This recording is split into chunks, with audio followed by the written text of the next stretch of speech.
Well, it's the 27th of June 1988, and I have a very pleasurable task in front of me here. I'm up in the home of Hugh O'Toole of Grenanatana, and the late Father Moran requested that I record something from Hugh O'Toole because he is a wealth of knowledge indeed, and I hope I'll be able to unlock a lot of those memories that Hugh has in his head.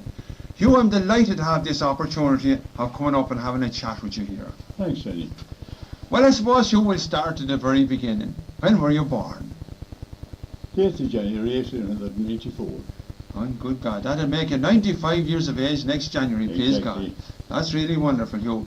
Well, Hugh, something that stands out in your memory, like way back in your school years or something, I'm sure there's some little thing that impressed you very much that comes to your mind right now, we'll say. Well, there's so many things, Johnny, to be very hard for me to think of them all. There's one time there was horses training on top of where the guards is living now, on top of the Barn Hill here. Yes, yeah. And there was some woman, Mrs. Grant, I think was her name, and she had the horses there. And there was one of them, a fellow named P, he was riding this horse around the green below, opposite the doctors. Yes, in yes. a ring. And there was a circus after they even door at the table that didn't stop the peg holes. Yes. And Canon Wills from the Tanner was cycling around from the church. Yes. And the horseman is shy from him, and one leg went down in the grave, in the hole. In the hole. And he broke the leg. And Bill Pratadora was the man that shot him. That shot him. Gosh, look at that. And the horse was belonging to Colonel Cal of Alexander. By Colonel And he was Cal. training with Griffith in Durrow, where John Gawn, or Mick Gawn is now. Oh, God, that's... Griffith, and Dick Griffith lived there. He lived there. Griffiths had a shop there where He had. where the Durrow Inn is now. Several had shops. Yeah, gosh. That's I think you were telling me too one time that a memory stands out in your mind of the man being killed off of making the spire of the chapel at Durrow. Yes. Oh, that was a sad morning for us in the... We were there in the school, and they said where Canon Shortle was giving us the instructions for the preparedness for confirmation. I never went to school, I got into Durrow. Only to Durrow. But I was confirmed in Ballyragget. In Ballyragget. There. Yes. And he was examining us inside, and when he went out, he went up to see the walk above, and this poor man was up in the scaffolding above, and he never drank his leg, but he went to fill his pipe. Yes, yeah. He went to fill his pipe, and leaned back in the scaffold, and there was no hole behind. Good God, he fell And down he came, and he put his throat coming down on the airport, Jenny God. and he was killed there, and then above the red cross there, the mission cross. Or the mission near Yeah. up there, yeah. You That's got right. it. And all the stone cutters is all around every Clancy's wall, there was one of them there, You got it. walking there. But then, there's other things then, of course. He was laid out somewhere. Yeah. Wasn't he laid out in a house nearby there? He was laid out in some house. There was a house in Jack Woods', You got it. opposite the chapel gate there. Good God, yeah. Woods owned them house, and probably Mr. Brumley was the man I heard. I couldn't even shouting out, clean out with the shed. That was Mr. Brownrigg. Yeah. Yes. Good God. Hey. God, it was some memory, all right. Just when we think of that, Hugh, there, the chapel was built a good while before they put the spire on it, wasn't it? It was. Aye. Oh, it was built a long time before they put the spire on. Hey, gosh, yeah. Oh, there was good old days there too, in the school, we were going to school to there. Tell me, do you remember the flags in the chapel in Durrow, on the floor, by any chance? No. No, you don't. That was a long ways back, Well, you know. long But now, way back. we're getting back to your school days. You went to school in Durrow, and who was your teacher at that time, Hugh? Dennis Aroo. He'd be a father of the present Dickie and Yes, and the priest. and Father Johnny, yeah. Aye, and there was a Joe Aroo. Joe O'Rourke, yes. I think he's over in England now at the present time. I know. He went to school as He well did, at that time. He did. He got it. And Doty Aroo. And Dorothy She's O'Rourke, dead yeah. now. She is dead, all right, the rest of They're soul, all yeah, dead, she's gone, yeah. Only the priest and Richie and and Ann. And they live as a matter of interest in the house where the agent for Ashbrook lived, the Brownrigg, don't they? Huh? They live in the same house that the agent for Ashbrook. Yeah, gosh, look at that now, yeah. Well, now about your school, it was slate pencils at that time, wasn't it, Hugh? It was slate pencils on the slates, and there was no such thing as a biro or anything like that. No nib pens. No. Find out that I was going to school from Laura and around the bed. I went to school tomorrow. Gosh, look at that. And you wrote on slates with a little... Wrote on slates. Wrote on slates, yeah. Gosh, look at that. Well, now you were there, you were all the time in Dora at school. Can you remember when the priest used to visit the school at that time very often, used he? Canon Carrigan was curate at the time. Oh, no. In there. And I served mass for Canon Carrigan. Well, yours at the time, for years, there, when I was going to school. God, look at that. And for Father Shorty. And for Father Shorty. Yes. Well, can you remember anything about Canon Carrigan? What type of man was he, Hugh? Oh, nothing better. The grandest priest that I ever met. Hugo, he used to call me. Hugo. But he never anything snuffing. He was very fond of snuffing. Very fond of snuffing, yeah. But he was very fond of me, and the time he went to write the book, The History of the Dice of Austria. Yes, yeah. It was an uncle of mine that took all the photos. That's right. I see his name. His name is actually under the photographs in the book. All right. And Bill Shear in the book, done more. Yes. But Mike Toole done the most of them. He was a lovely priest. He was a lovely man. Lovely, a real saint. Very charitable, I believe, too. Oh, God, not most on the world. Yes. You had great men at that time. Then you had a good man here below in the Tanner.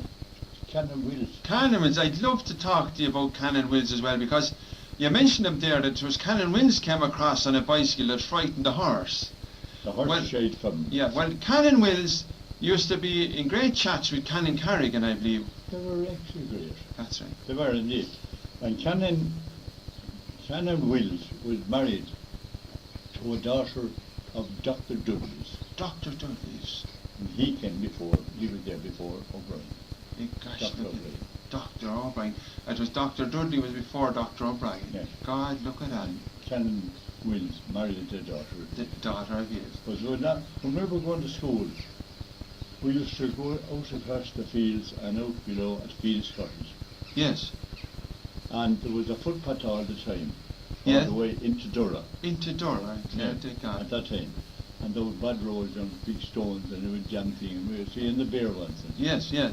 Go on.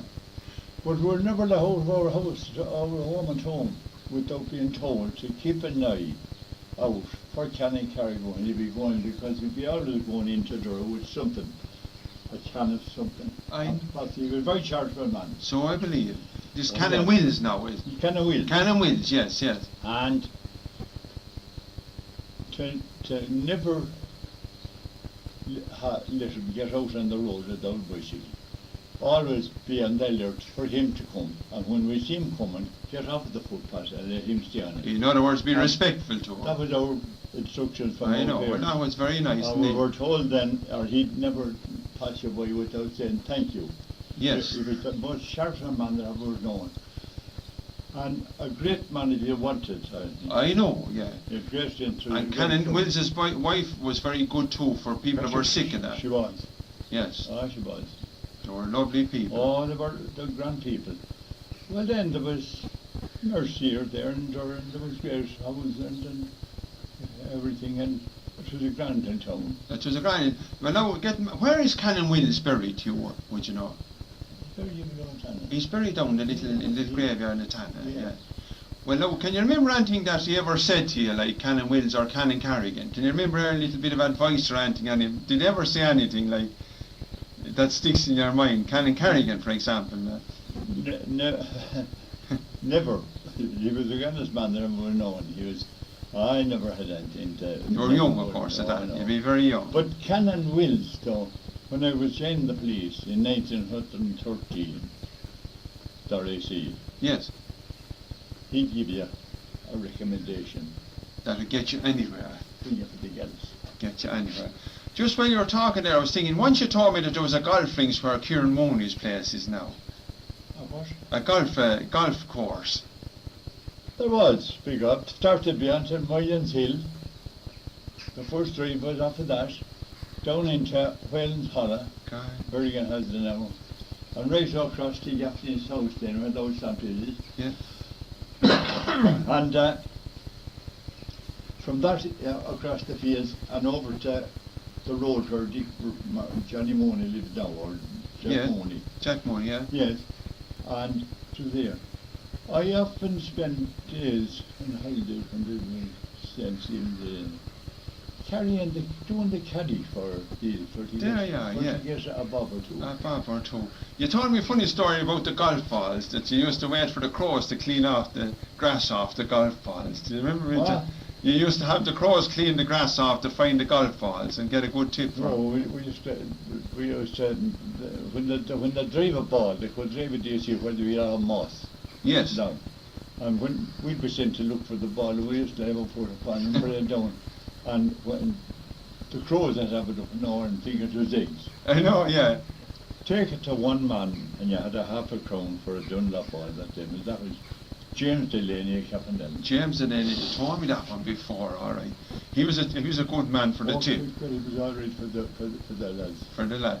Tell me about the race course in the Tannin, Hugh. Have you anything? No, I never remember that. That'd be a long ways back. Well, that's would. Yes. Some years before I was born. I know, yeah. They said he used to stand in the big hills down there in McDooley's land looking at the race going around. That's what they call the Dale Hill, no, in McDooley's now. Yes. But that was the grandstand. That was the grandstand. But they could see the whole lot going around about that and winding up at the station. But at that time, the trains used to come down from the Curragh with horse trainers and everything like that. And there'd be lads there, there were fairly good lads there. The horse trainers, they'd be going back in the train in the evening and they'd have lovely pipes. Yes. Oh, splendid pipes. Yeah. And the next thing was, the lads, these boys would be on the platform and they'd have their heads out to the window bed into that lad would come and snap the pipe. Snap the pipe, the swanky pipe. Of course, they were the rich people at that time, I suppose, the horsey people. They were fairly well off, you see, and they had swanky pipes. I sure Talbot, where it is down. Yeah. Sure, that was the great stables at that time. I went to school with Frank Cullen. Yes. And Dolly Cullen. Dolly went to the school up the Galatea, That's right, yeah. She was the first. And Frank, again. Yes. But they were very, very nice people. Very nice people, I'd say, yeah. Poor Frank was a jockey. And he was riding a race this day upon a horse called Hilarious. Hilarious. Aye. And the horse fell. And Frank cricking and he was out of the saddle for a long time. Left to God, yeah, he was injured. Yeah, God, he was. But It. eventually he got on it again and he got another horse, school money.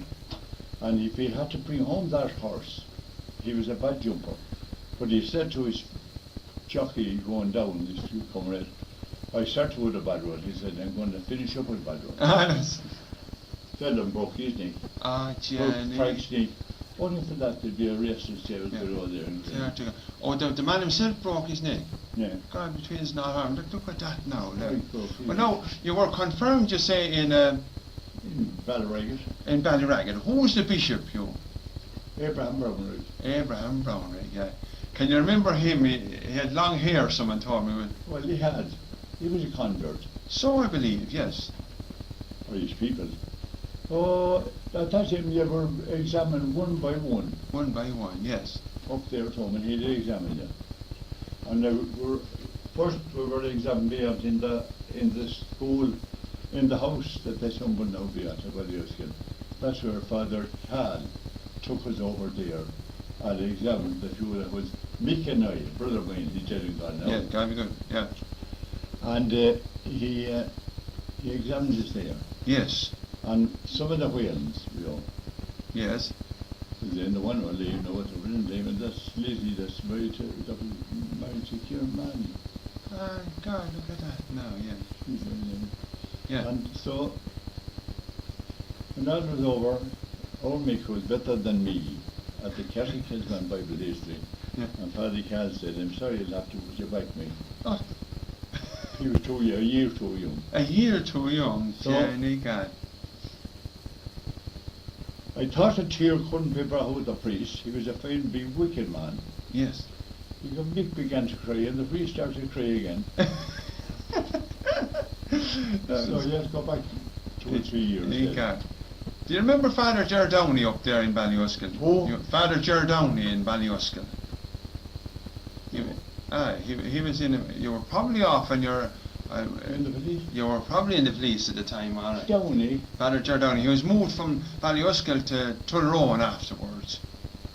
That's where he's finished his days in Tullaroan, and The longest I remember in Ballyouskill was Father Grace, Father Khan, Father Welch, Father Dre, Father Holden, Father Gallivan, and there was another man there to it, and Father Jimmy Brennan. gosh. And Father Grace was a great man. He had a nephew of his in Dura one time. In the shop. Do you remember a priest? Is Father it? Grace. Oh, it's your Father Grace married my mother and father. He's buried in Castletown, in Bant. Well, Father Grace, the man that was here beyond, at that time they used to all ride horses. Yes. And he had a mare this time, and there was a flood below on the Tally Ho. And he was going into her with the mare. And he'd ring the Tawalali in town for to have a drink in the river. He let go the reins, and the flew in the river. And she went out in, kept going the whole time. And out to one of the arches, and there was a Nash quick thrown out on the boatman that's there at the north side of the bridge. Yeah. And he to grab that and pull his feet out of the saddle and go up on that. And the mare went out under the arch, Yeah. and out below, and swam down and she moved in Mike Lauder's. But at that time Mike Lauder's house used to be flooded that he often had to leave the house. Yes, yeah. And Father Grace, the poor man, began to roar and cry for help. Yes. Mike Lauder heard him, See and he it. ran down and seen where he was. Mike said to him, stay there until he'd come back. And he brought back a ladder and pulled down to him and saved the priest. God, that was And the extra- priest told him that while he was there again, living in the house, he'd never have to leave the house. Well, that's something. because Neither he hadn't. he never, he never had to leave the house. No. No matter what water No, came I up. told that the other Wasn't day. that extraordinary? All right, there's no doubt about it. Now, when you were speaking about the priest there in Ballyouskill, you mentioned a Father Welch. Yeah, Now, that was the famous Father Welch. So he is. And could you tell me something? He was a great man for curing people and that. Anything he ever said about anybody, did or true, went on well or went bad. Yes. There's a story. He You used to, said, no? did he cure someone there, a blacksmith in Ballyouskill? Did you ever any stories about it? He did, I remember that now, but I don't very well remember it. John Grady had a hand, and it was rotten off him nearly, and Father Welch was a man that cured him. But he was a very great man, you know, for shooting and everything like that. Good man, all Yeah. grand priest too. He had one little He fail. died in the hospice of the Dane up in Dublin afterwards. Days early wound up. Would you happen to know where he'd be buried by any chance? No. No, that's I do often, because I come on great stories about Father Welch, all right. He had one little failing in life. He was fond of a drop, like. Ah, he was. And they took him to Dora, they sent him to Dora, and he went to Cullead. But I think he didn't relax after there, do you see, but he came back at areas, and the Doras, they had a good class here beyond. Class, you know, for playing. He had him great. So he heard in Dora that they said that they were a bad clan. I did, you know, he brought in the Ballyouskill into and the house wouldn't build, wouldn't hold, but we did that day. There was wonderful stories. He stopped. Jack Wood is now the foreman. Yes. Drove him here and there. That's right. Free of charge. He did.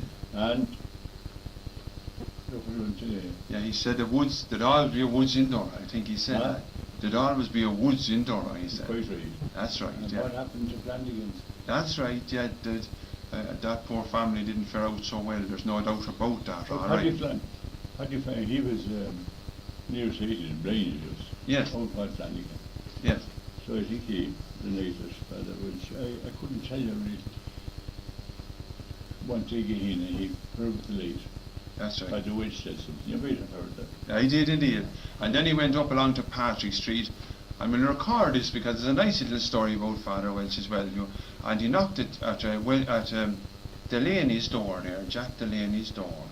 And Mrs. Delaney opened it and took him in and washed his hands and all. He was after falling in the street. And she got Mary up out of the bed. And she put Father Welch into her bed. And when he woke in the morning, she had a lovely breakfast ready for him. And they weren't very well off, lovely. But he said to her, Mary, he says, as long as you live in this old earth, you'll never want for anything. And you'll have a golden bed in heaven. Well, I can personally vouch for the Delaney's that they never wanted for anything during their time when they lived there on Patrick Street. But getting back again, a memory of your mum's death, your mother's death. You related to me one time a memory of your mother's death as well.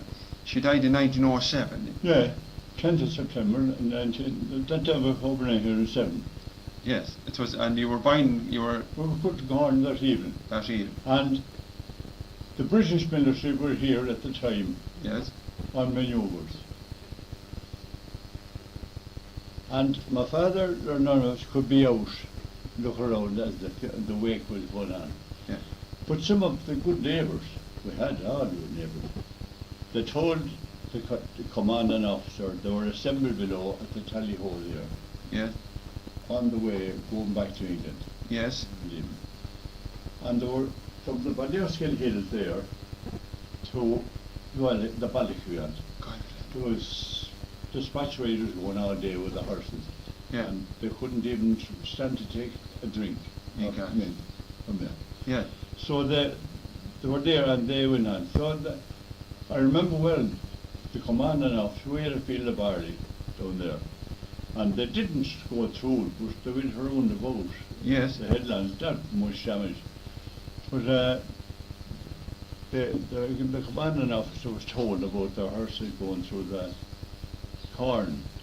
And he called out my father from our own house where the work was going on at Indebergen's house. And at that time, he gave him £3. Look at that now. Well, £3 I'd bury it first. That's all. Coffin and goes about. That's it. Yeah. Weren't they very straight, Hugh, to think that, for the little bit of damage that was done, they were concerned about They were. Well, there's a lovely photo of your son in Dora. One man has it in Dora at the military, the British military up on the green outside. I've seen it, as a matter of fact. Never brain. That's right, yeah. I have it myself, to tell you the truth. I have that particular photo myself as well. Well, yeah. The brain asked me to know, he had everything all right on him. What month is it in? Month of October. Month of October? Yes. God, I told him that was the month of October. Yeah. And they camped above out at Harney as well, I think. They had a big camp in the What they call the camp field up there, where they used to assemble there and had the horses there. Yes. And down in the mill field, you got down to the mill in Dora. Yes. That was another place they used to camp. Yes. Oh, they were great there. The longest remembrance I have is to see a bonfire above on top of the valley for the coronation of some king, but I'm not able to tell you. It's got it up in the Locker Wall, they call it. It's a long time, long years back. But I can see it burning away there. God, look at and all Dora, and everywhere from mine, it was up there at that time. There was barrels of beer taken up there. God, that's a while ago, I'd say. Oh, no, this is a long time ago. Well, Dean Barry gave the last rites of the church to your mum, to your mother. Yeah. Yeah. He was a good man too, Dean Barry, a notable Very man too. exact man. Yes, so I believe. But a good man. A good man, I believe, yes. He's buried in Ballyragget, of course. horse. Oh, he is. Yes. Oh, he was a Did good you ever man. meet him at any time? Can you remember anything about Dean Barry, we'll say? I do. He sent word for me to go down to see him on Patrick's Day, the day before I went away on the depot. What And year that was again? Patrick's Day, 17th of March, 1913. 1913. I was only 19 or 20 in a couple of months at the time. Go ahead, look at that. And it was a very warm day. And I went into where Paddy Grace in on Ballyouskill, and there was a drink in it, a bottle of what they called ND, but I was told that it was non-intoxicating drink. I know, yes, yeah. But at the time, you had to have the pledge at 21. Yes. And I went in there and I got a bottle of that. And I drank it. And I went up and I knocked to the hall door. And the very when he said in, he says, "Hugh, you're drinking." What did you drink? I told him what I drank. And I was really sure that it was non-intoxicating drink. It is not, he said, but it's intoxicating. You go down there on your knees. I had my knees on the step there, and my head in and my tail out. Yeah. Give me the pledge again. And there was that was good, wasn't Oh, it? because he was a very exact man, but a good man. I know, yeah. He had an old horse, a grey horse, and he was very thin, and he had them clipped all over. Yeah. And so there was an old man living there on the brickyard, working in it. Dan Cashin. Dan Cashin. Cashin's Lundora. What are you done cashing, Mandora? Yeah. Kenny can. Casey Hoole kind of that lived there below in Sana. Yes. Well, she lived with him because he brought her to the hospital when he Yes, came home yes. from America. Yeah. But he was a gambler. He had a nice job below in the brickyard there, looking after the buckets coming in around the boat. And Dan Barry had great pride over these horses, Yeah. and he went into the brickyard this day, Yeah. and he was old Dan. Well, Dan, he says, "What do you think of my horse?" Well, and Dan said, Dan, he says, "If I owned her, I might leave the hair on and give him more oats." And I rode him in the yard as quick as a vehicle, and he was just afterwards. He didn't like Oh, he didn't like to be. No, Jenny can.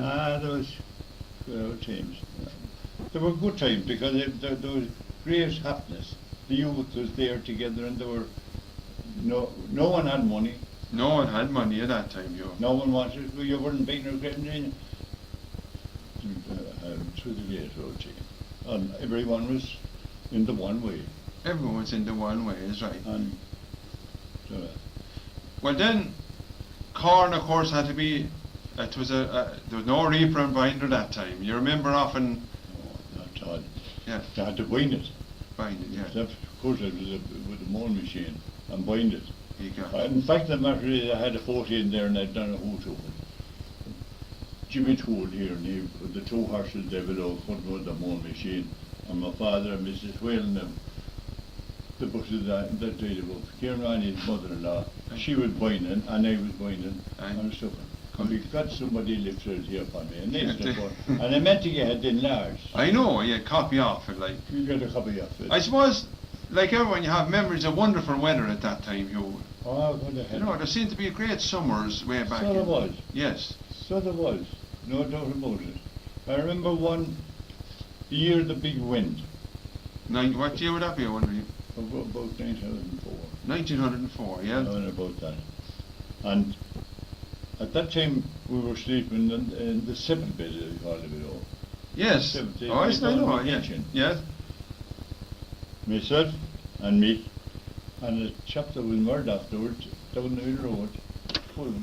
Well, you didn't hear the big wind at all that night, then, Hugh? No. I wonder got up in the morning. Every tree up in Castlewood, in Bergen's at that time, James Bergen, and down in Tollers was level to the ground. Yeah, thank God. And there was people coming up there, timbermen coming up there from Castlewood, from Kilkenny, for ages afterwards, clearing that timber away. Big clash. Well, done a lot of damage. I heard it was a Remember, the people that night now, they could have cows sick or cows calving or whatever it to be, but they couldn't go out without having a bucket on their head. Yeah, thank God. to The keep the branches slates- flying. slates coming flying. God. And that was 1904. Yeah. In good God. And I tell you who was born that time. Jim Hooligan below in Ballyouskill. God. I remember Jim, yeah. Bunkers they call it. Bunkers. That's right, yeah. He was born that night, was it? He was born the night that the man was killed up in chapel. Oh, that's going back again to. Yeah. He was born the night the man was killed. Yeah. God, look at that now. Right. Hugh, names of good old characters years ago in Dora. Could you remember any names like Sue Thompson and all those lads? Yeah. So clear. Was it so clear? Yeah. Mickey Clear. Yeah. Mickey was Peter Shane was at Merciers. He was buying corn for Mercier. And there was a nurse in it, Mrs. What did you her name? Mrs. And Mrs. McGinley. Mrs. McGinley, yeah. And Clear had an old cob of a pony and a little whip about that then. Yeah. And he said to the shops, and Peter Chain, they say, was great along with this Mrs. McGinley. Yeah. And every time he'd see Peter, he used to, when he was passing by down the street, he used to hit the phone and he'd say, "Come up, Mrs. McGinley," he'd say that. Like that. So there was quite old hawks in there at the time. God. Poor old Jim Thompson. Yes. Known as the Sue Thompson, eh? Yeah. And who lives here right now? Between where Mrs. Neal lives and your name, the Conroy, shop there, Johnny Haslam. Hazen. But that house had no roof on it. And they had their share in the same, but he used to Jim Coffey, they used to call it Connecticut. Yeah. Marty Cord that got to do his home. Yeah. If they were out in the west, then he'd come to the room, come in out of the rain, and they're roofing the house and all. Yeah. He was a fine old man though. And he owned a lot of property one time, because another story comes to my mind. He was digging for Mrs. O'Rourke or someone, and he said it's a tough day. He says, when the landlord is working for the tenant. But he used to sleep on the hobby, wasn't he? He was. But that time Jim Thompson got be good to him. Jim went to Shay's Forge whenever he in there. And the month of February now it would be cold and he'd be always shaking himself like that. He was very fond of the old beer, you know. Yeah. So Jim, it's a hard day. It's his Jim, you say. It's no bloody wonder that he cut his stays short to 28 days. Oh, he was a great old lad. But that man, that year, do you see all the people who come up and down their woods, they all used to fatten pigs. Yes. And even now, and Jim Thompson had nowhere to sleep, but he used to go in and kick up a couple of pigs and sleep between them at night. God, look at that, yeah. The Delver Spinster, do you know what? No, come back with something about the Delver. The Delver Spinster. And the Delver was a tough man. And there's lads in Torre now that I'd ask, and I did lately. So Spencer's Corner, they wouldn't know where Spencer's Corner was. Where he was it, yeah? Where Tom Kilroy, is it? Ah, clear to God, yeah. There, and Mrs. Lee lives in I know, yeah. But that's the corner there. There was the Delver, me, Ned, and Bridge. God. And Ned was working, when I was going to school, we had no playground, we were different where they had the park now, the car park. Yes, yes.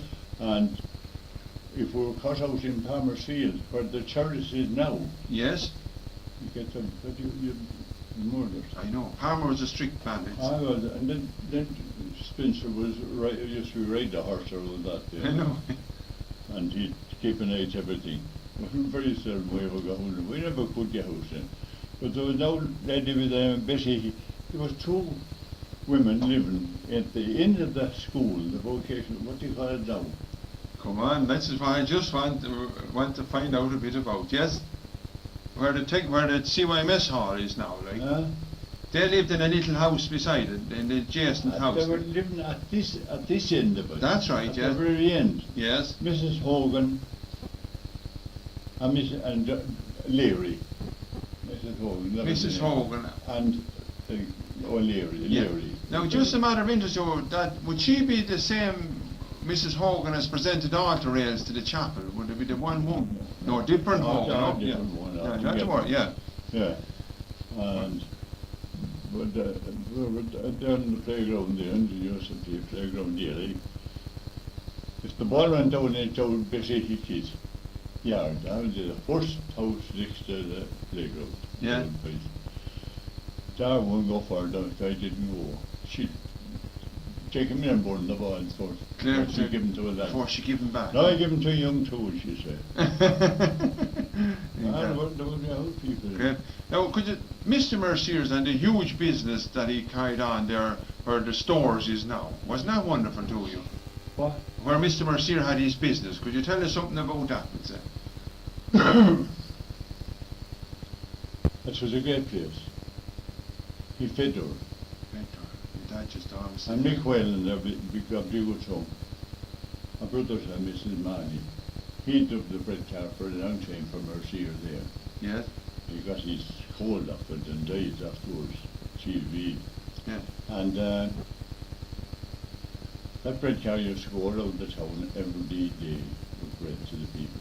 Yes. He was a good man. Oh, I believe you There were was the two McDonald's, was two shops there, William McDonald, Jack.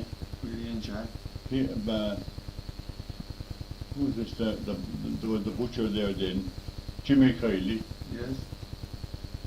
and God, there was a lot in place. There were a lot in Jack place. Ennis.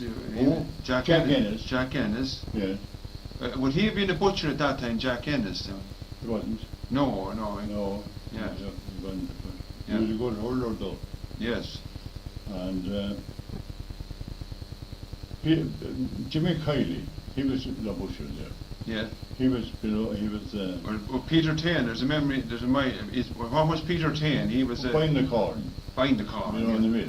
There you go. But Jimmy Kiley was there a butcher, and when the Silesians came first to Ballyouskill, you ever hear that story?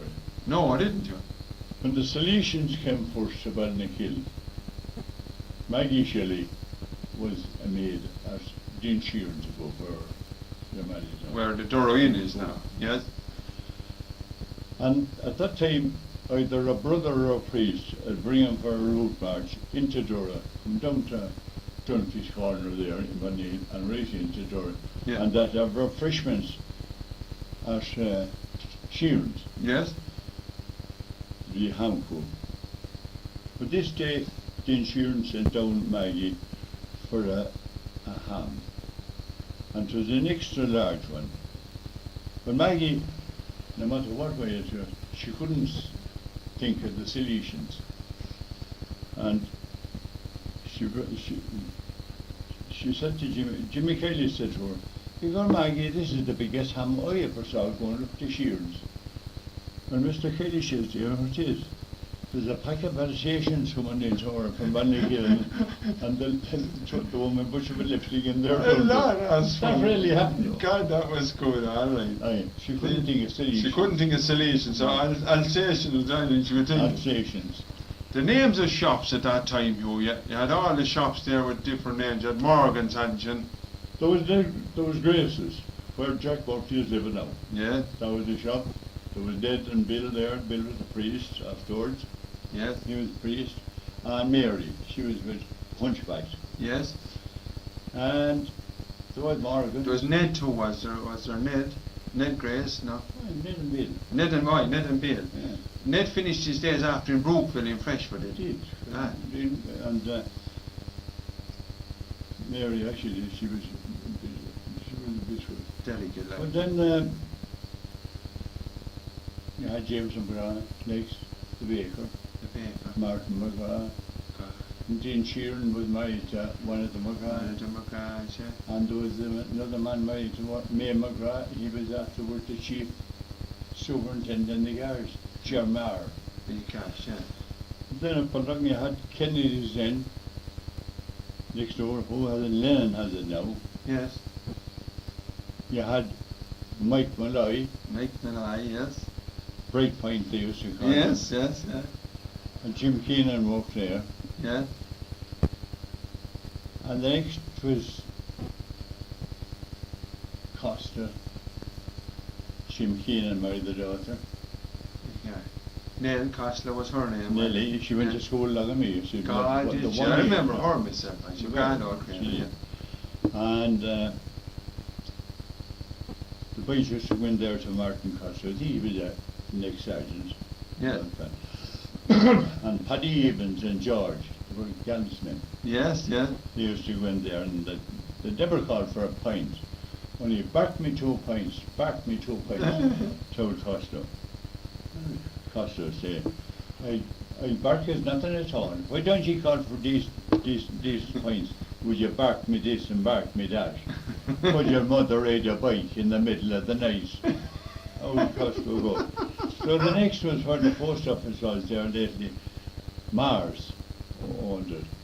Dan Carroll married in there. Oh, yes. He wasn't fit for, he was a pioneer all his life. Yeah. That was a bar as well, though, was it? Huh? That was a pub as well, was it? Mars. Mars, that's God, right. God, look at And that. he married in there. Yeah.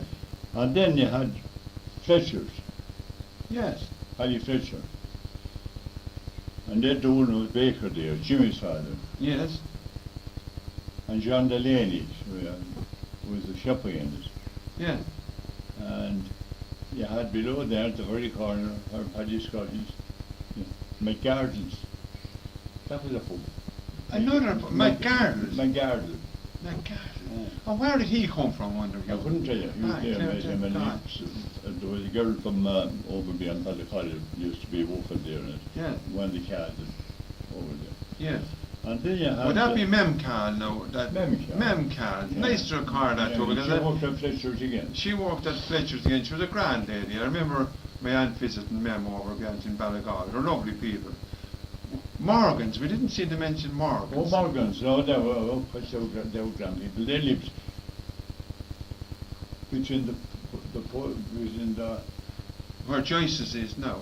No. well, adjacent the road house, adjacent in the where Morgans was. Where Morgan? Oh, that's it, Yeah. exactly. Yeah. Oh, because they were grand. Yeah. And they had a lovely shop. I saw a very lovely paper and stationery shop. But if we got a penny going into George that time for to buy our lunch, Yeah. we never hardly, if we had got the penny, we'd walk with it and go down to McDonald's. Or Tommy Kennedy, that was at Merciers. Well, they got the left in 2 miles, where'd you get there for a penny? Just and a big lump of cheese put in the middle of it, I That's believe. right. Yeah. And if you come up to Mrs. McGrath, Yeah. she gave nothing nice one in one about that. I know. There, yeah. We never used to go near her. Well, where Sean Conroy is now, Hugh, who was there? Like Mrs. Upton, Mrs. Upton. yes. Yeah. That was a draper shop. That was a drapery shop. Yes. Yeah. And John Dooley Adora, the famous John. Yes. Yeah. He was there, married daughter, that lived below at the Tally-Ho there now. Yes. A daughter of this man, they're telling you about the priest being. Yes. Mary daughter, they used to have a ball at that time, they used to call it, Yes. in Dormsey House, the big house. Who's in there now, Miss Campion? It's a Mrs. Campion from Rathdowney, correct? Yeah. Well, at that time, Susan Jen, they used to have a ball there Yes. every Christmas. And John Dooley was there, and of course he made up songs galore. She did. Mary Laura, she was the belle of the ball. And then for Mrs. Upton's show, she wouldn't be there at all. Then Charlie Crowley began, his sisters, and he used to give them a guess of going on it. Yeah. And you had him then, he'd go down along to Preston, he'd be end of the year, and Pratt had a horse, you know, funny enough one. Yeah. And he'd obviously raise up with a tune with an old horse digging spurs in his dreams, do you ken John Peel, do you ken John Peel? And Pratt would come with that lever after him, pretty guilty, with that man. We were talking about John Dooley. He was a character, wasn't he, Hugh? Oh, God. Yeah. Oh, he was an educated man. She missed Dooley. I used to cross the gardens every day. She used to take me over for her lunch. There was a Miss McGrath, a Yes. servant for her. Poor old Miss Dooley. Miss Dooley was her teacher now during the babies time. She was in to school though at that time. Yeah. And they were great old days and powerful. And then Do you remember I know John Dooley was said? Do you ever remember having a chat with him or anything? When he got aged, how did the time? There was the time that Jack Berrigan down here, Sean's father, Yes. and Mrs. Bob Witch's mother. That's Bill Woods' wife. Yeah.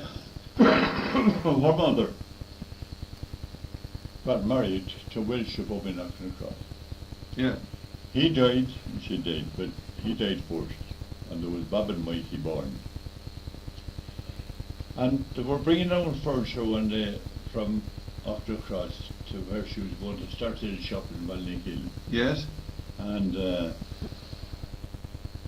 old John G. Whalen from Ballyouskill, he was an old boy, you see. Don't you know, he'd wine cattle and drive him here. I know, yeah, yeah.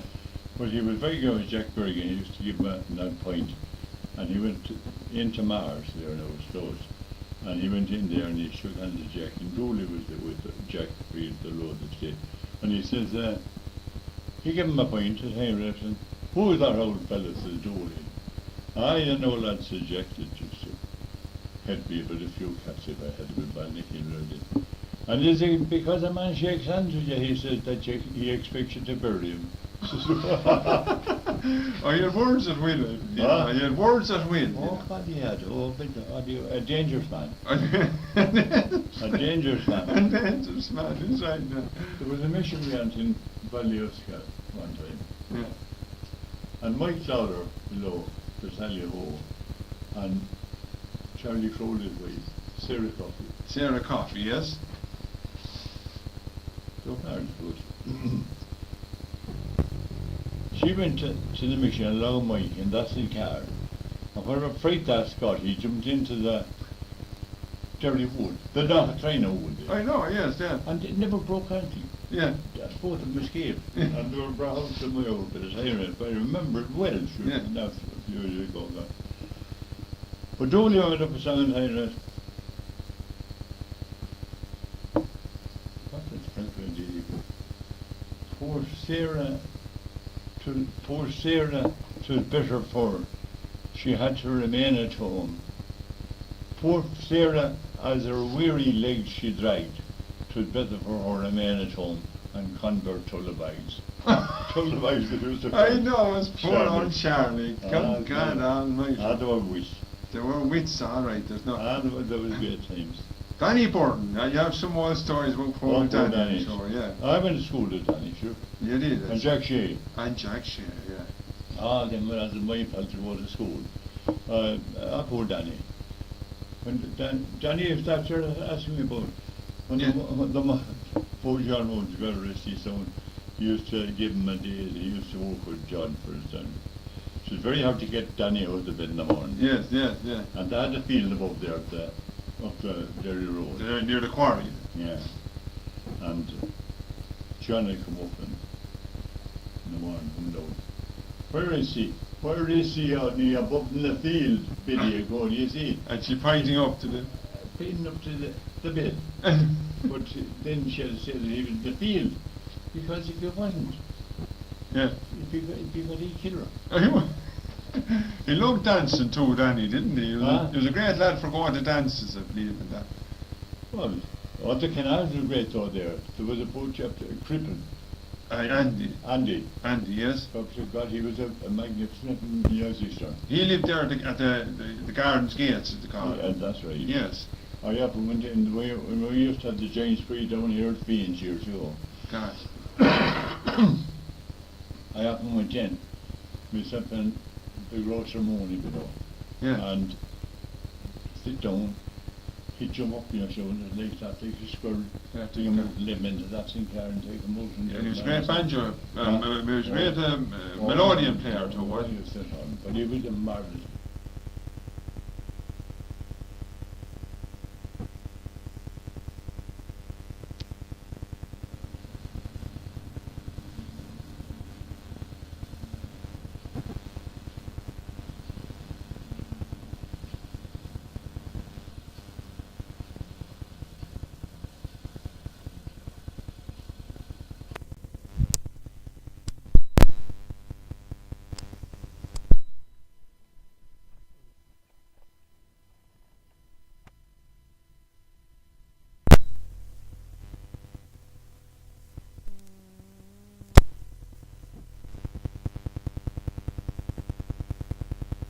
Well, now you're listening to John Conroy here, son of Michael Conroy, talking to Hugh O'Toole of Grenanatana here. And I hope that all those memories that I'm recording is going to be a lot of use to you all in years and years to come.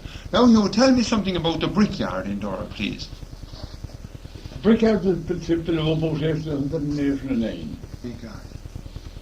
Now, and it was a great concern. There's nothing pity that was been tough. Yeah, it was a great brick, I believe, Hugh. The best that ever was known. And it was never christened the Tanner brick. It was always the Dora brick and tile company. The Dora brick and tile company, thank God. Because there's no such thing as a townland of a Tanner. I know. Is that right now? No. God, isn't that extraordinary too? Because So I asked one of the guards yeah. to know how they look on their tillage books. It's the glebe, you know, or The glebe, of course. glebe. I have you now, But yeah. anywhere else, Mick Dooley is in Grennan, Yeah. Johnny Sheeran is in Grennan, everyone is in Grennan. Maybe the railway was the reason Huh? why. Maybe the railway company called it just a Tanner or something, you know? You wouldn't know how. Well, there was a funicular railway coming over, bringing on cables, wasn't there, as well? That was rough. After the way road. First I was involved in this. It started above at the pier, Yes. up at Jordan's Hill there. Yes. Jordan's Hill. And that was an awful fall down of 2 steel ropes and several trusses. And Jim Lawler, the tally ho below, he went out to the Philippines after as a farrier. Yeah. Oh, yeah, you got that. And all the buckets, they weren't numbered for a long time, but some blackguards above in the pit, they say they were on flanges. Yes. You know what I mean now? Yes. Well, then they'd go in upon with a load upon them, Yes. with flanges, in upon the flanges that they couldn't store. Yes. They come down, and where old Dan Cashin was below, there was a ring around like that. And Yeah. the rope would come in around the road, and they'd run in off the rope, in upon the wheels. I see. The time put doing after and it turned the hitching into the down into the pan. Yes. And some of the boys above then used to have to buckle upon the wheels down with a load upon it. I see. Oh my God, it's sure that it's that Oh Lord, gain speed down there. Oh, stop it. Yeah. That was all for them, they'd say. But it was great. I drew bricks out of that before I was in these. Right. For what I tell the whole house now. Where Jimmy, the answer to Helio, her Remington's cottage, Yeah. not Remington, where she lives. Yeah.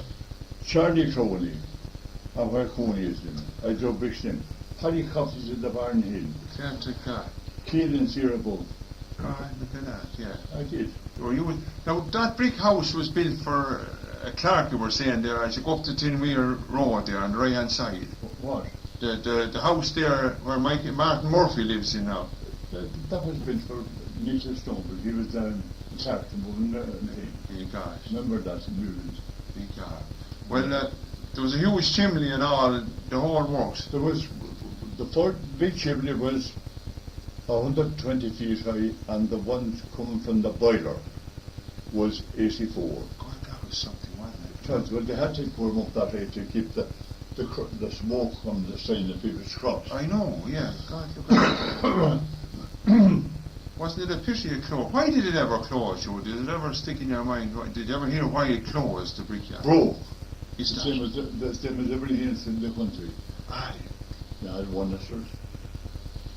Well, I don't know, it was one for them. The old Corey, yeah. Coors about that thing. The blokes, Matai, Yeah. helpers, and the whole lot came into it. And local lads, breaking it. Broken. God, yeah, that. The same as everything else was That's it. Sure, it was a wonderful brick, you know. Huh? It was a wonderful brick, I believe. Oh my God, my wish to a house that we built up yet never just one quart of paper door for all the years. Yeah. Okay. That was wonderful. Well, you remember the big chimneys being demolished and knocked I down? do indeed well see them coming down that day Yeah. and seeing the boiler coming across the tally hole Celtic, and down along and it started to build here below. And afterwards, when Pack Hole can be at, that poor Paddy's father, Yeah, that was buried the other day. Naturally, Clara He had a hard job. He was standing on the bridge below where Whitford lives there in Tana. Yes. And he would a pump like that, pumping the water all day long up to the brickyard. Oh, from the little river there. From the old vehicle. Until they put down a ram. Aye. And they had a ram there. I don't know who got it afterwards. But what they call them, the Sunny English then had a job with a horse pulling the bricks inside upon a swing swan, you think, a board like that. Yeah. The bricks up to the English then. And I could see the last man I saw doing the finishing job, I saw these things coming down outside upon the 120 feet chimney. And he put down the lighting conductor. Yeah. God, and that's I something. can see him coming down. Well, we used to spend every night below in a wood park hole up on the bridge, in the patio and the skills. We got so used to it. Lovely and warm at 12 Huh? They were lovely and warm, the kids and that. It was grand when they covered it with a new roof, but we got back at this thing for a long time in the open. God. And then there wouldn't be a house around the country here, but there is something stolen from that time. We'd have to go, you have to bring something. Yeah. I'd have to bring and I would do. Yeah. Somebody would have to bring a hen or something like that. I know. But all you have to do is roll them up in the pot of tail. Yes. Below from stealing the pig. Roll them up it. Wash them there in the keels, and when you open all the keel out and you have the whole lot. Lovely flavour. Well, I wish we got to God, and then they were great. Actually, then a lad there below came, he married one of the dignitaries, Hollands. Yes. He had to rake it too. Big There was some of the fellows in Durham.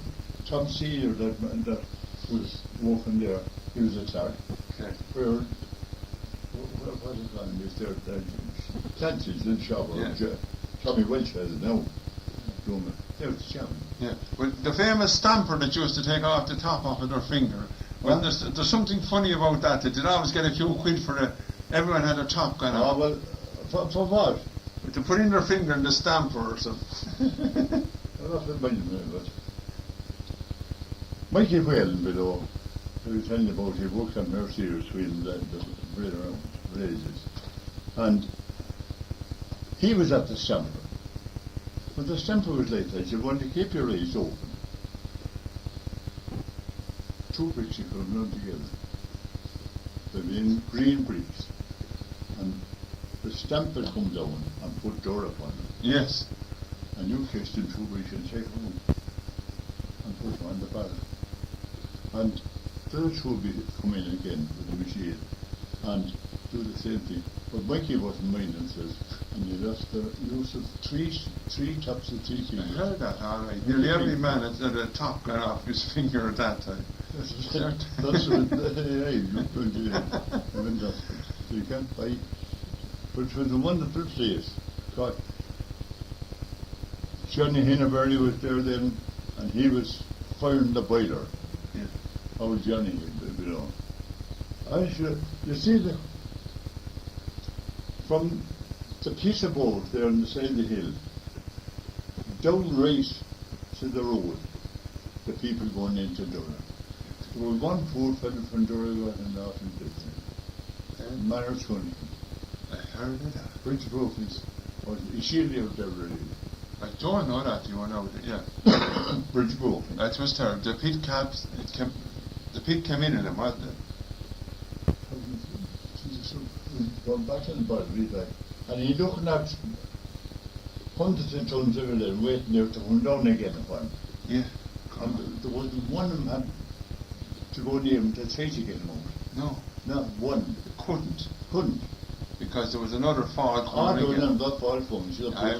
Father Gilbert was telling me about that, all right. I think that's the fact. I remember Bridge and I remember Manners, nice poor fella. There was a lot of lads in there. Paddy Brophy, he was a fisher. He was a fisher.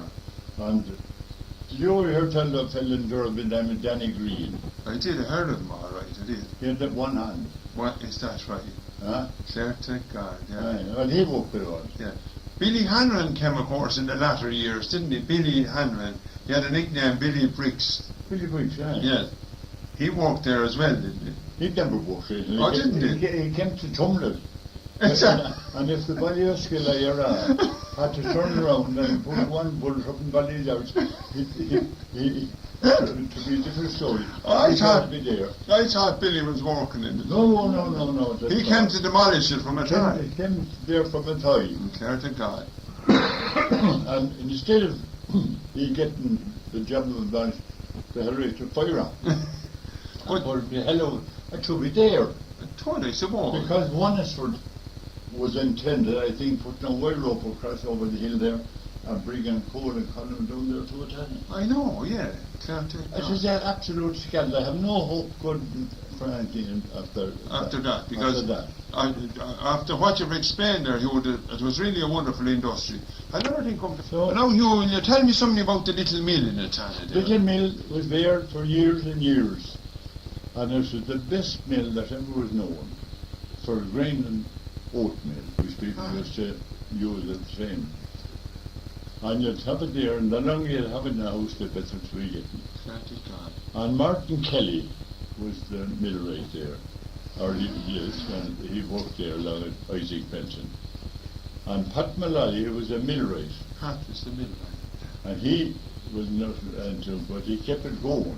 Yeah. And Johnny Fogarty had already knew him I did. very well. He worked in it again. Clear to God. And we'd be coming home from the shop beyond myself and now Martin Kelly and a couple of it. And we'd all have to take off the boots at night, maybe 11 o'clock, and go in the bare fields and go up in the hills to turn a batch of oats for Kelly. Clear to God. We used to know that's how it was.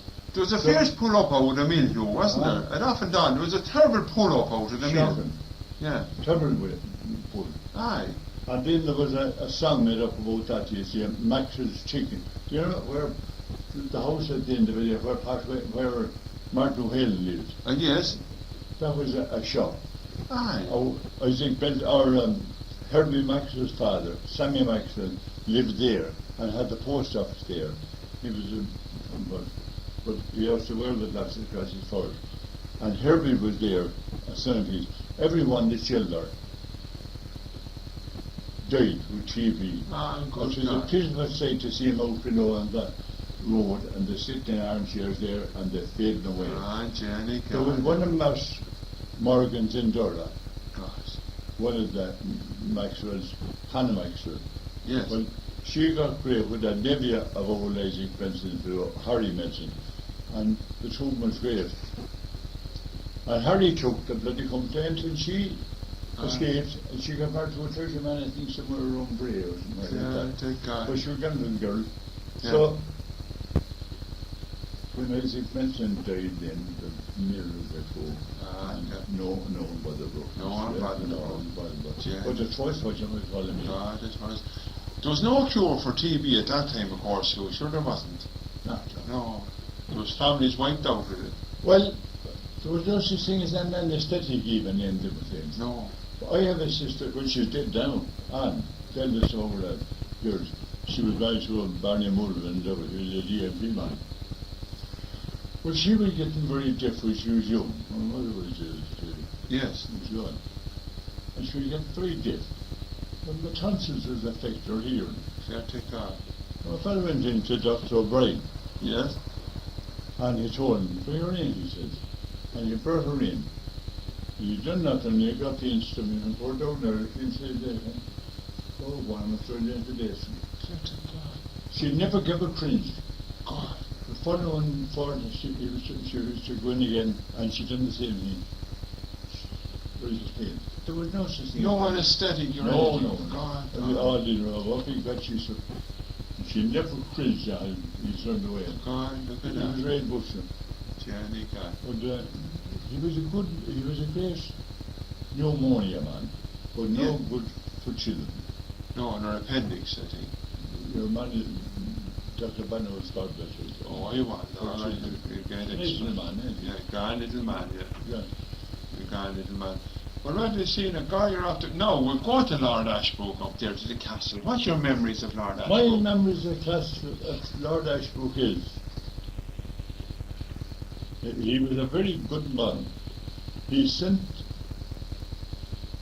barrels of oranges and apples and loads of sweets to the schools, both the boy school and the girls school, the three schools there at the time. He got it. He was a great man. And to keep up the rail. Yeah, tell me about that in front of the I Catholic didn't Church. hear you talk about it. I don't know about that. That's up a long time. But I remember well, he seen the thing. And when he was dying, he asked that his body be brought down would senior members of the Catholic school to the road outside where Albert lived. Boy, you, Jack, Joe, we were all going to school together, you know. Yes. And some more. We carried them down Exactly God. and let them down there. Aye. We were laid there. That was his wishes. Now, That he be carried down to where, you? on that night there outside the gate. Inside the gate. That was his Where wishes. he was going to be buried and taken over to the church. Or to the But that was his wishes. God, look at that. But he sent, this day, he sent a barrel of oranges to Dinny O'Rourke School, they used to call it. Yes. And Lisa Dunn, John Kinsley's mother here above, Yes. Yeah. and we go short. Lisa Dunn, sister Paddy's in Castle. They were in the girls' school, and she was a hardy lady. Yes. And we were ordered by Mr. Rook to give the shoes, take over some which happened in the shoes, to the girls' school. Yes. There's a big sea inside the chapel gate there. It's gone up and down into it. It is. On the right hand side. That's right, Scott. It's gone Yeah. up. But that was a great sea because Mr. Luke used to the house out of one summer day and have his class there. Under the tree. Under the tree. When we took over this, we got big sheets of oranges and they were all in paper. Yeah. But I had a wart there, Yeah. and, with a nice little shank over it. And we laid down the sheet,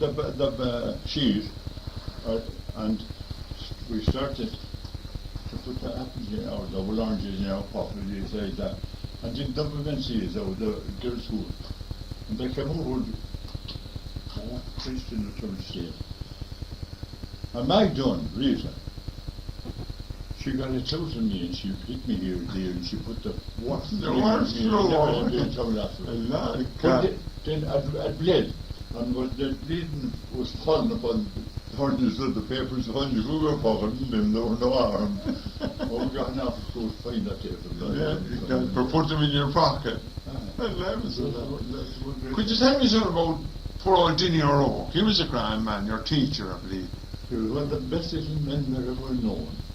And I'm telling you a story about him, which went to me heart to the day I die. We are from Clayton. Josie Shepherd, Yes. he had a little stammer. Yeah.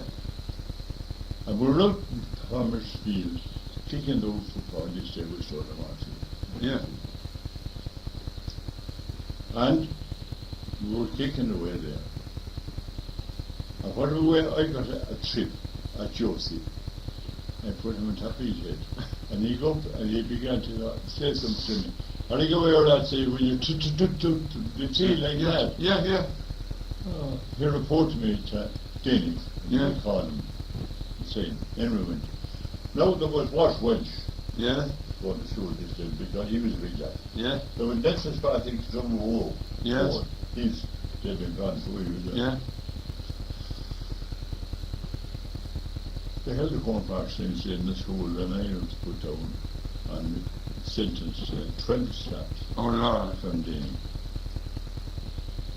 The fair place at Denny's in the school, that should be that rail narrow, little one, Yeah. no school. And I put my hand in my pockets after 6, and they wouldn't hand them out to me. And he was insisting that I would. But now I'd hold out for 20, showing them what I'd seen done afterward. Yeah. When I looked again, then he was sitting backstage in the fireplace with a choke from Morse Welsh.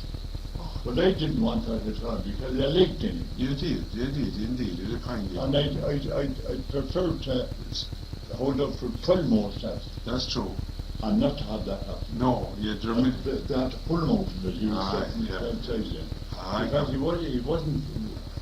he shouldn't have done that to him. No. But they're now going real and bad about it. Look at that. He was a tough teacher.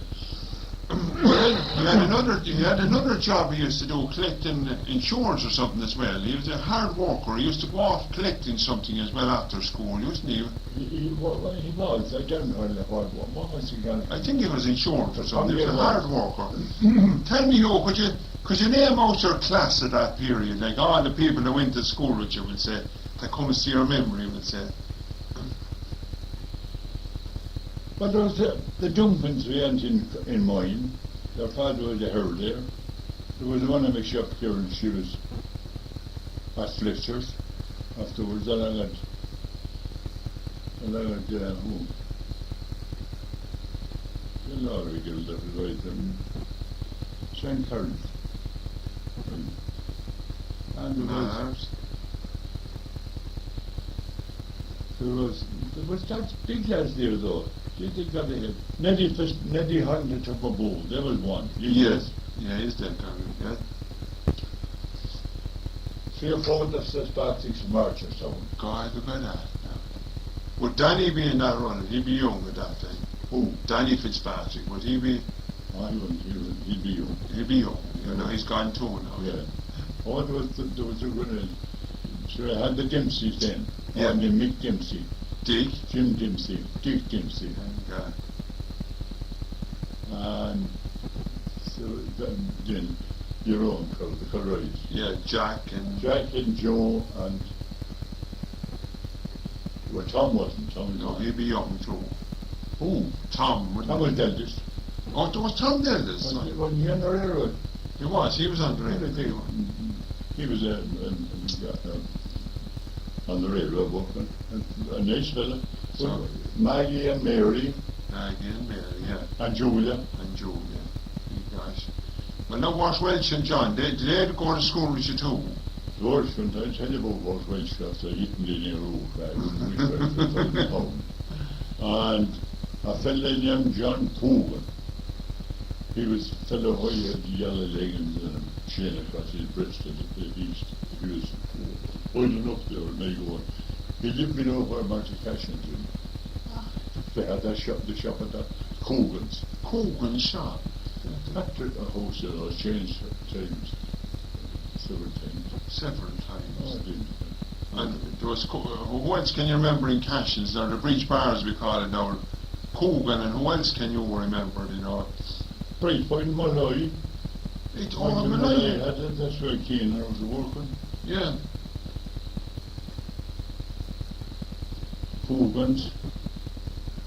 What is this other last name? He was married to one of the Queens of Abbey's. I forget his name though. Not to worry, I'll come back again. Tell me, do you remember the blacksmith down at the back of Ormsby there? What? There was a blacksmith at the back of Ormsby one time there. What's this his name? What's right now? Miles. Was Miles his name? Yeah. Miles. Yeah. What? There at the back, you know. But we're after coming a good bit now. Do you ever remember seeing Lord Ashbrook or were you ever talking to Lord Ashbrook or Auntie? Can you ever remember Auntie? But I had a brother of mine.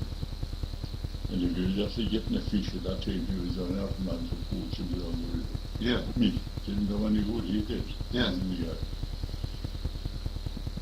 All he had to do was take him up and meet Louis Flower. Louis, that was the last Lord. Yeah. He'd never say a word to me. Oh, what's I saying? She's a very nice one. Take it out to the butler. There's lads used to come to me to know whether he ultimately be able to make sale for the fish. He had such a legal Louis Phil. I know, that was extraordinary, wasn't it now? But didn't stop me. Yes. He was an awful poacher again. And he brought an old salmon down to me one day. He said, Mick, would you be able to handle that for me? So he said, he got it once, and he said, bloody thing, so he'd ate me if I went for that. He got he won't eat you. One, try that time, Red. He said, he took to that, and he would have well that he could sell it, and did sell it. And when Dennis came down looking for you one day and towards the age time, he got to the clear horse hills. I'm trying to tell you, he says, I had the car he's up there around the yard, he says, and the bloody sow came and had the fish in ready to go and took the fish, but of course he wanted the fish. Eleven, the Lord God us. Oh, they do anything for beer. God is. Well, there was great poachers around at that time, I believe, all right. I wouldn't see the horse being fell into it, never went near. I know, you never went there. No. Well, now, what was it? Louis Flower lived below in front of Forevermore, he's there for a while, didn't he? Before he moved up to the castle, didn't he? Louis Flower. I thought it was Charles. Well, at the far side of the road, though, didn't Louis Flower live there? Oh, he did. Yeah. I don't know anything about that part of it. Yeah, then he moved up to the castle. He was the last now. And then there was, I drove Straw and Jack Berrigan from where Paddy Welch was living above on the Cork Road to Knockathrina for Captain Flow. For Captain Flow. Now, big guy. and John Palmer was, he was head man at the time. Yeah. And then, I remember when we were winding up, I wasn't there to load, but I was fully on a horse. John Palmer gave me a lovely pair of boots for a present of a Saturday. And they got, I suppose I nearly had to be tumbled to put the first pair upon me. Coffee, is that coffee? That's not Coffee Palmer now, is it? Coffee. Oh, that's Coffee Palmer, yeah, they call him Coffee. Like. Coffee? Yeah, that's the guy. That's right. Well, the Honourable Mrs. White there in Knockathrine, do you remember anything about her? Like, she was Mayflower, wasn't she? She was. Well, Tommy Whalen, Ben Foot, and the Gilly, who was hold with the horses. Yeah. She had the ant, and she was in the 4th Division, and she'd get broke. You could buy anything from a few pound for her. I know. Sell cows and everything like that. She was alright, but there was a couple of women there, and they were very well nowadays, they were queer. I know, there were some. Yeah. Dolly there now. We'd be going home from school, I'd go Dolly. Flower, and she'd be she'd open the copy book. Full of emptiness, she said. There was nothing in it. Yeah. Yeah, they were a bit soft, so a couple of They were yeah. queer. And then there was another woman, she would be down there and I'm not saying and going round the bloody place there, almost naked. I know, yeah. It was cool, she traded them. I know. Yeah, I should things went wrong, alright, there's no doubt in the world about it. Well, Lord, after covering a good you know, you had a colourful career yourself. You came along and you joined the RIC. Will you tell me something about that? I joined the RIC in the 18th of March, 1913. I was 19 years of age and 2 months. And another fellow from Capannellan joined the party before me. And that was Tom Shirley. Tom Shirley. And Tom is dead. And Tom got married to a girl over at Morgan's. I've forgotten that. Not to worry, you come back to it again. But I was there, Tyrus, and I went up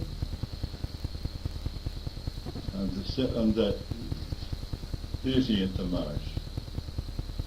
And up on the 17th. No, the 18th. Yeah. Was examined in Port going up medically. I took up there that night, and I can't well remember, I was the second in There was another young fella sitting on the waiting in the day room, in the waiting room there next to the gate in Zeppo, Kenny Card, with the name of Percy Edger Gooch. He was an Englishman, and he was a foot or some good position at Lord Lambert's in the County Meath, and of course he was no length left. I don't know, did he ever do very many hours on the square drilling or anything? They passed him out because he was taken a week after going in. He was taken up to the officer's mess, and he sorted that place. Do you see? I know, yeah. So when we were going out then, we got so stiff from that on. There was no such thing as money at that time. No. I joined the 39 pound a year. 39 and pounds. 19 pound for the 6 months, and you wouldn't have a bloody happy. God. Now, again, you had everything paid for, bills, everything done. You have not. No. But there was one day I had one good friend in the camp, in the depot, and he was an uncle of Sean Dorgan's there below. Certain God, look at that. Paddy Mooney. Paddy Mooney. He was a sergeant above on the reserve, and he was reared here along with my father years ago, reared down there in England, and he had Andy, that was a county inspector afterwards. I had him when I went down the country. I know, yeah. But I didn't make bold upon him for the sake of others. Yeah. But I had the bloody hip in my pocket, you Yeah. say. It was Saturday, we were after doing a heavy day's work, scrubbing floors, like leaden forms, everything you had to labour, and Saturday there. And then you put on the uniform and go. And that's how they have, you wouldn't have a hip in your pocket. When you had so few uniform. Myself and another chap, you know who he was coming up to the park Street, and we met these two men going down in plain clothes, and they were all carry walking sticks inside. And we saluted them, and they saluted us. And they weren't gone very far when I heard it. I don't know if we say that. I got a big moan, silent moan. Tell me who, he says, how are you fixed? Beg your pardon for it, what do you mean? How are you fixed? I don't know what you mean. How are you fixed? What pocket is this? Well, I better in my head, see. I hadn't a halfpenny. Certain God. He put his hand in his pocket and handed me 5 bob. 5 bob. Because 5 bob is the same as 10 pound worth Oh, today. it was surely. I didn't spend that 10 bob going into the public on the old bar above. Every night I come down while they held and get me a plate of rice and some other thing upon it, or a cup of coffee or whatever, for tuppence. And that kept me going on to make a feel. But because you wouldn't be fat in the flare. I was one day in the mess room and you'd get 2 cuts of bread put together like that, and margarine upon it, and a bowl of tea. No handle, no nothing.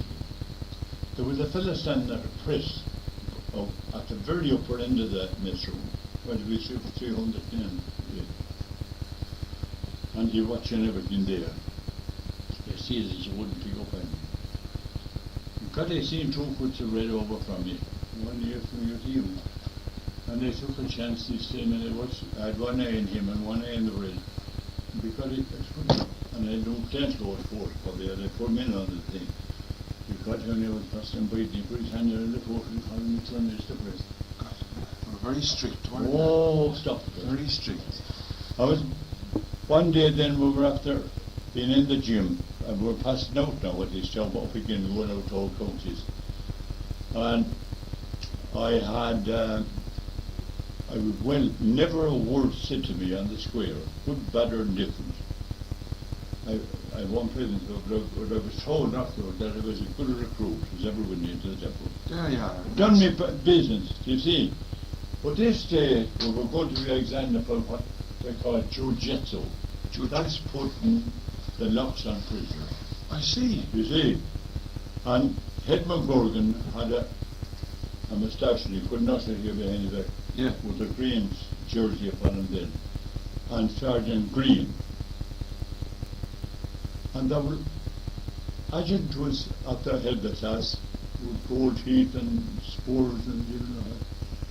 And McGurgan, he was a wicked man, but a good man. Yeah. He had his in single rank, and he told us up. He said numbers up. Odd numbers one pace forward. Yes, yeah. Odd numbers one pace to back. Well, I was to go forward and he left me.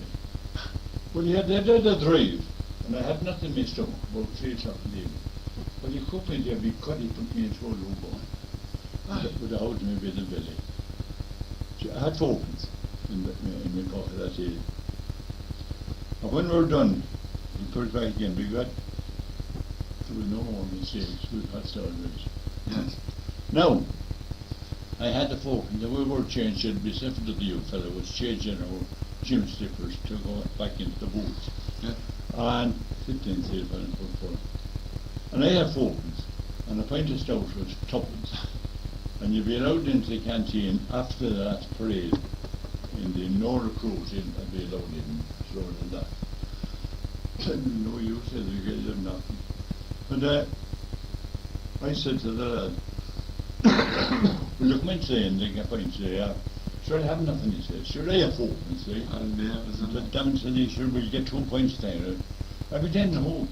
Was sitting upon a short form going down to the bar, only more Gorgon and Sergeant Green. The man that was have to take me with the village. I know. And we got it past him, when he passed him, but we're no fellow. He thinks so I'm barless, so. I hope I didn't hurt your feelings this evening. Well, I felt you all right, sort of silly. But I hope you'll forgive me, by all means. It was my fault, and not yours. When he says, if you were to know that didn't tell his eye from me, he says, you know, why did you do it? You see that I hadn't brought up to I guess I'll forgive you a statement about my heart, which is my fault and not yours. Joe, he says, fill up 2 bites from the 2 bites there. The 2 he gave us and the 2 had price himself with. Wonderful.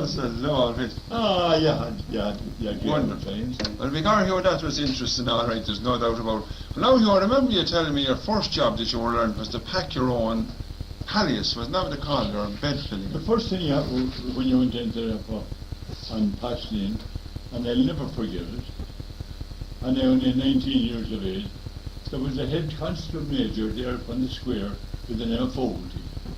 And he was a cousin of the late Bishop Fogarty, the old Bishop of Kilkenny. He was the oldest man in the hierarchy. And a man that wouldn't look at a policeman. Yes. The Bishop. Yeah. But this was a bloody tyrant. And the very first day, or second day, I was there, and we were in the squad, and we had his marking time on our own place, you see.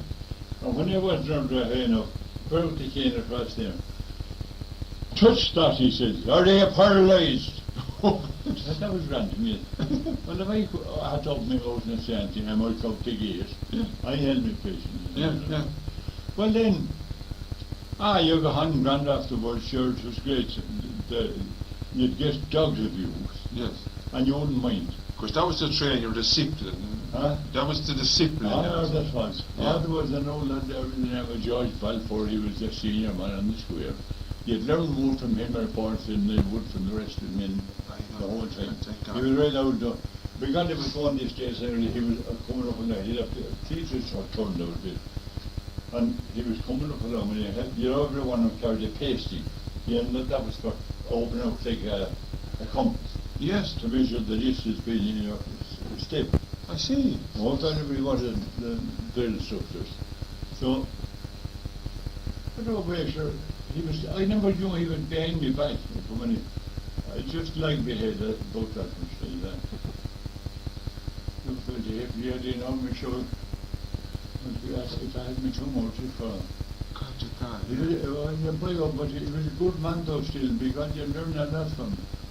Sure, you were there, you trust the system. And I thought you couldn't do. No, this was it.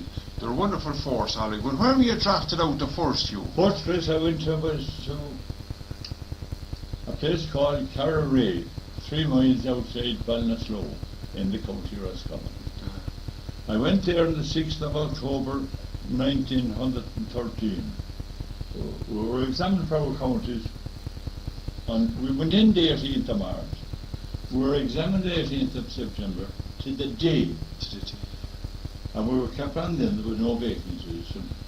And we had the colonial officers coming over from Hong Kong and the General Affair, and you couldn't understand why we gave them over to command.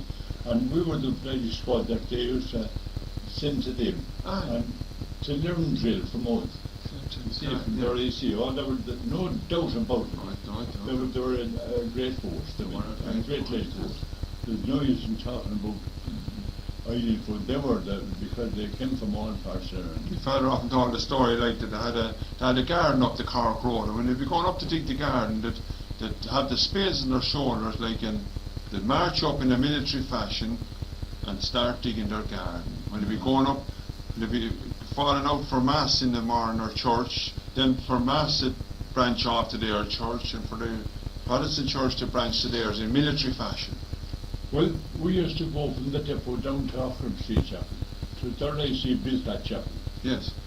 And strange thing to tell you this though, maybe a lot doesn't know it. Supposing a Protestant, that you're a Protestant officer, Yeah. and you're taking a squad of Catholics down to the chapel. Yes. You must go into them. God, that was something, wasn't it now? But if I'm a Catholic officer, and I take a band of lads down to some synagogue, I need them.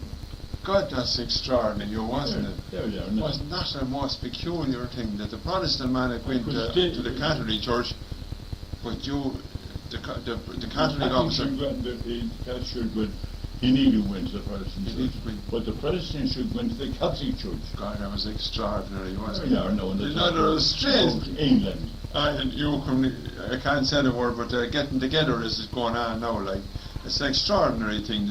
But then where did you go after that, then you?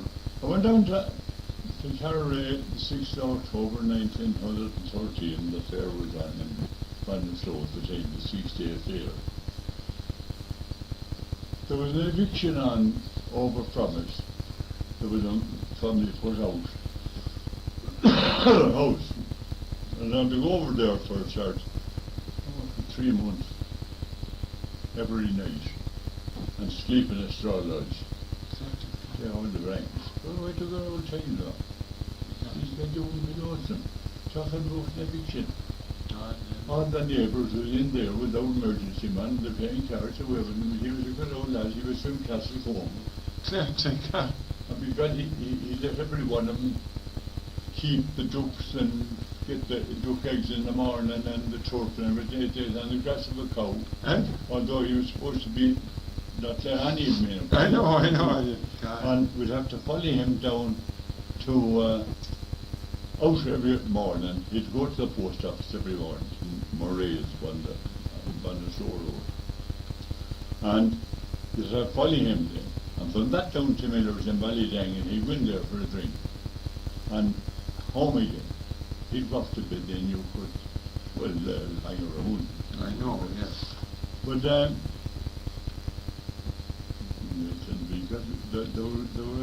the beats too that you used to have to do on the roads. Each man signed the other man's book, wasn't it? So when you were on a beat every night around, and when you met your man, you had to sign books, hadn't you, to make sure? No. We had the beat there, now where was it ends? And Dr. what they call it, Matches is for minutes. It's in Ballyouskill. Yeah. One of you young fellas, I didn't. Oh, I met him, sure he come down here to me. Yeah. Nice chap. You'd meet down, so one, take Ennis down. You had 3 or 4 streets there. When Dillon's corner was the principal place, you do the beat down for seat, you go your own seat, and they go my own. And so like that. You could come back and have a chat. Yeah. See that's how things in the streets you see. Oh, you haven't seen it. But every night. You met everywhere at different points, didn't you? Yeah. And then, at night time again, the head of grocery would one man, he'd take them out and stuff for busy duty.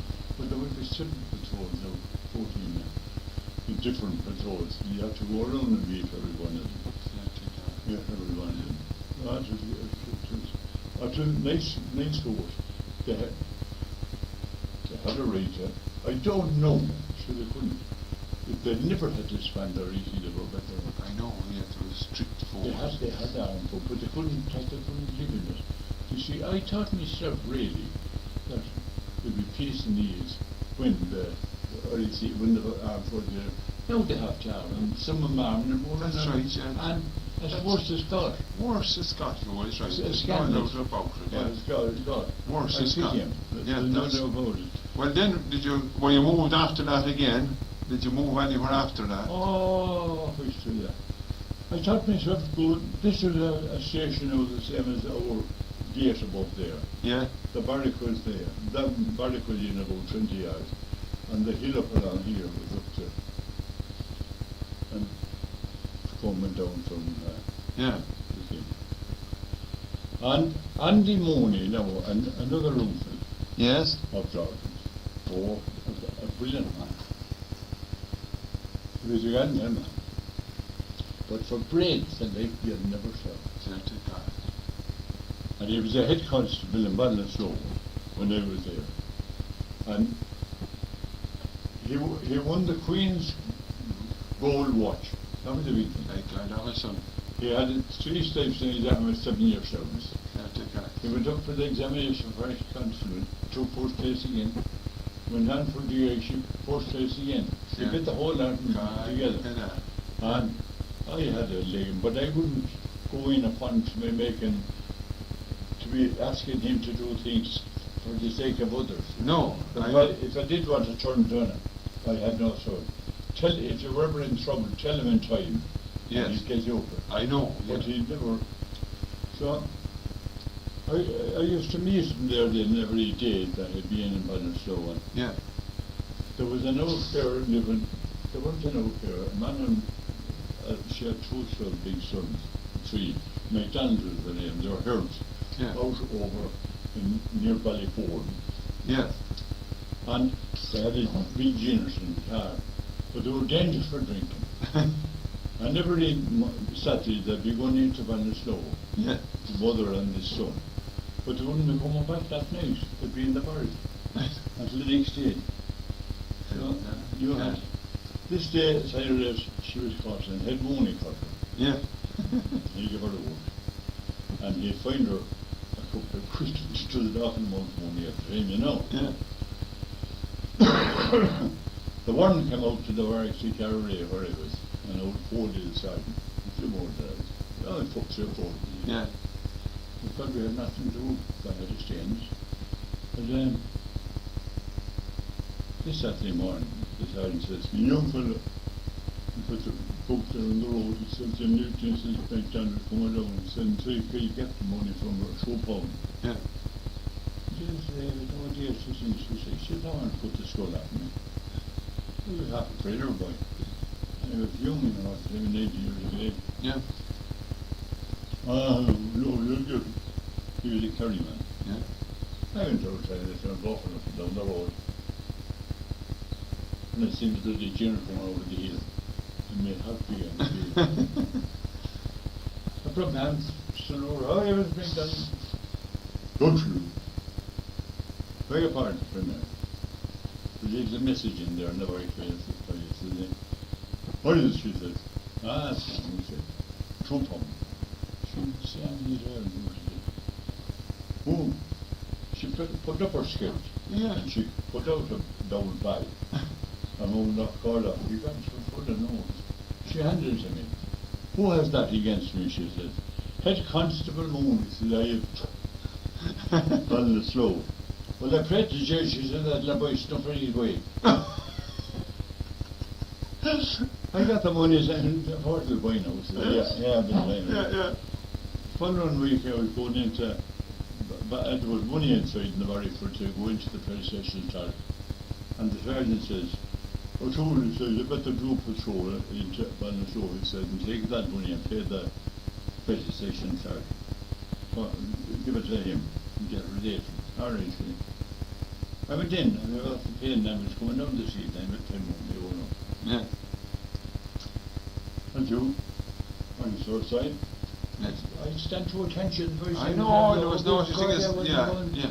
Oh, we thought, No. well, he says, how's that things out there? Oh, good today. Did you see that Miss McDonald? Yes. I got the money from her yesterday, say. But was that, did she say anything? Did she make any comment?